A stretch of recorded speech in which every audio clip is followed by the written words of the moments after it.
So Nobody is a film written and directed by David Leitch, the mastermind behind the John Wick trilogy and Atomic Blonde, and it stars Bob Odenkirk basically being the new John Wick.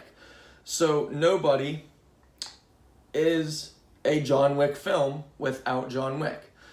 So the great things about Nobody, the excellent writing and direction, Bob Odenkirk, who is, like I said, John Wick, but not John Wick, and solid performances all around, with the exceptions of Bob Odenkirk, Christopher Lloyd, and their friend, and they just perform very well. All across the board, solid performances all around.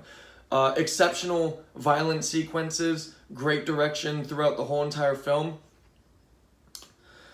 The problems I have with Nobody is that David Leitch is trying to make you compare it to John Wick, which was bad, because basically they took every single story beat, especially from the first John Wick, and threw it into Nobody. This has a very derivative, very cliche story.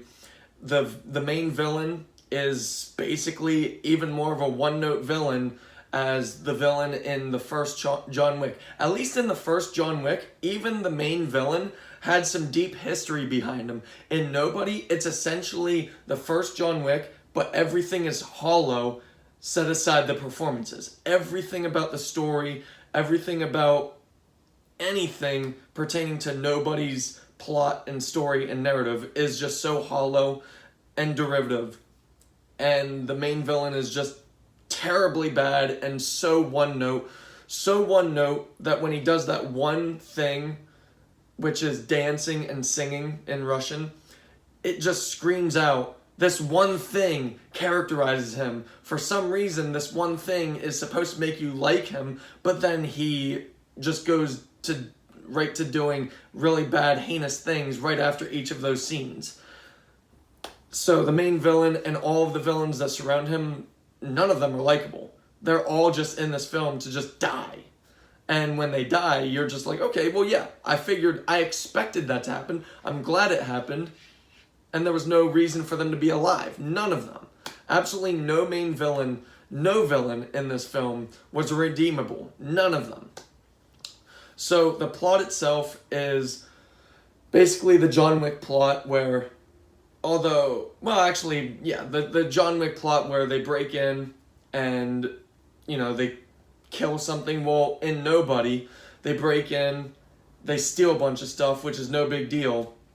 But Bob Odenkirk's character has to hold back because he has a family now, and he can't really give his particular set of skills away to his family, so he holds back. There's even a moment where he has to hold back as much as he can because his son intervenes and tries to help attack the robbers. And after that scene, you find out that they stole his daughter's bracelet that she either made or gave to him. I don't think it ever fleshed out that part of the bracelet in the story. I just know that his daughter's bracelet was missing. And so he basically goes back from being an ordinary Monday to Friday working man to the accountant, hitman, assassin that he used to be, that he retired from being. And as I said, the violent sequences alongside the performances are all standout sequences. Even within the narrative scenes, they're very well shot and very well directed. And for what you're given, they're excellently written. But they 100% also could have expanded and fleshed out so much more of the story. But essentially what they gave you is fine. It's mediocre at the very least. Overall, go watch Nobody. It's an entertaining and fun film at the very least. Watch it one time for excellent, smartly crafted violent sequences, and then that's probably all you'll get out of it. So for me, Nobody is a 7 out of 10. Thank you.